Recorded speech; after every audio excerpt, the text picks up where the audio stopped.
Hello everybody, this is Toy Zara, so welcome to your Transformers bonus news update on a Monday. This is the perfect opportunity for me to keep you guys up to date with things that I've found going on in the world of Transformers. With regards to this YouTube channel, I'm going to do pretty much a news update every day this week because there's so much that's been happening recently. Also, we've got the Minicon event in Manchester for UK guys this weekend, so I'm going to do as much footage, and I've got some special unboxings to be doing and taking some figures there from Age of the Primes, courtesy of Nick at In Demand and Hasbro. Thank you very much for that.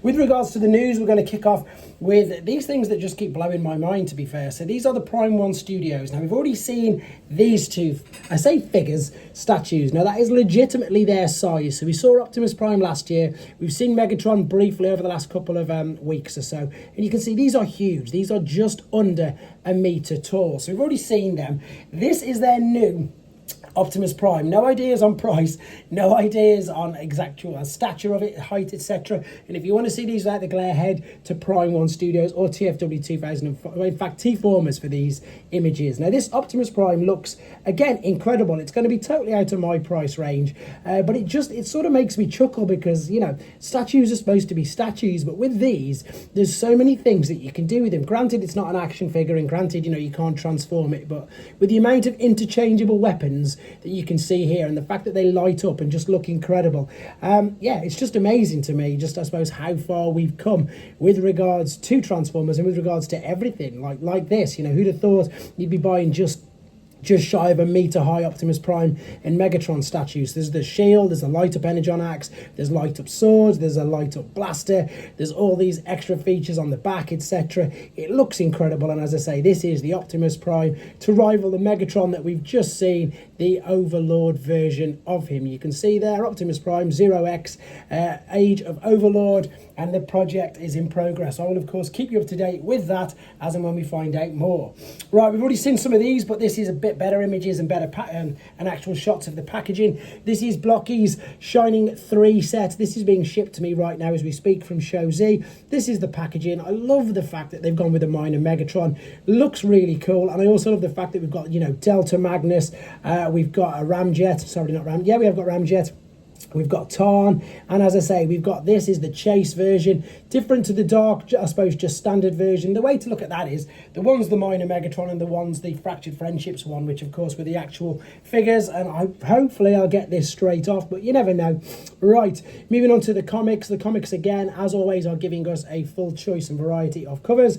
Let me know which ones you think you're going to pick with regards to this, and what's crazy is the fact that we're on issue 19 already. It just seems like, you know, like in the blink of an eye, everything's gone so fast, and the fact that of course we're used to seeing Optimus Prime with Megatron's fusion cannon, that just seems to be the norm now. It's crazy how much the comics have changed quite a bit in such a short space of time, in all honesty.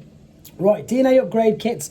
Now this one, I'm not going to say isn't one of their best. I like the things which completely massively change it, but this is going to be really interesting for some people. For me, it's not all that important, but you can see why people are going to want to go with it. We have a full choice, a full complement of 4 sets of hands and some different parts for the forearms. And the reason for this is just, A, you can hold the weapons a bit better. So I've got to confess, that looks okay.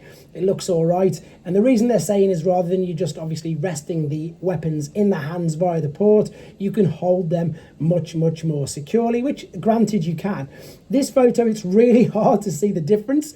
I was looking over it for ages, but then when they showed us this version, you can sort of tell. If you look at what I would class where the smokestacks would go, so if you look at the top of the red, you can see that with the new upgrade kits, it's a fraction smaller. So all it means that when you get this particular image here, now if you have a look at it again, you can see that the red stacks in there aren't as high, so you can collapse them a little bit more, and I suppose it does give it an overall better aesthetic look. But of course the main thing is for you to be able to pose with the weapons and hold them securely. So I suppose in that aspect they've done their job. Right, DX9, this is a third-party company, and we've already seen, last week I did a video on their Legend scale figures, which was basically focusing on Master Force. This time with their Masterpiece scale figures, it looks like they're focusing on Autobot cars. No prizes for guessing who Red Storm is. This guy's available for pre-order already. This is, of course, their take on a sideswipe. He looks really good, but they are teasing us now with the fact that they are going to do Prowl as well. So as I say, it looks like they're sticking with the Autobot cars, which is fantastic. It's great great news for Masterpiece scale collectors and people who love the Autobot cars. And they've also got a prototype image already there, which again is great. Okay guys, you can get them and many others from this here. This is showz's pre-order page. There's the numerous Constructicons that are coming. Oh, there's the new, I didn't even notice that. I'm going to pre-order that as soon as I finish this video. There's the new Shattered Glass Shockwave from Dr. Wu, the new age sideswipe as well, funnily enough. Then you've got your Kang Toys Dinobots. You've also got Fans Hobby take on a G2 Megatron. That's the prototype there. There's loads of stuff on here, guys. There's your Missing Link figures. There's the 3-0 Dirge. There's everything on here. Movie Masterpiece, Missing Links, Dr. Wu's, 3 Zeros, YOLO Parks, Blokees, everything apart from mainline Studio Series and Generations. As always, guys, thanks for the support. I'm still managing, because I've got a bit of a quiet week in honesty, to get an Optimus Prime fan home stage put up every single day. So I'll start mentioning you all in the comments with regards to that. Thank you very much for your support. Take care.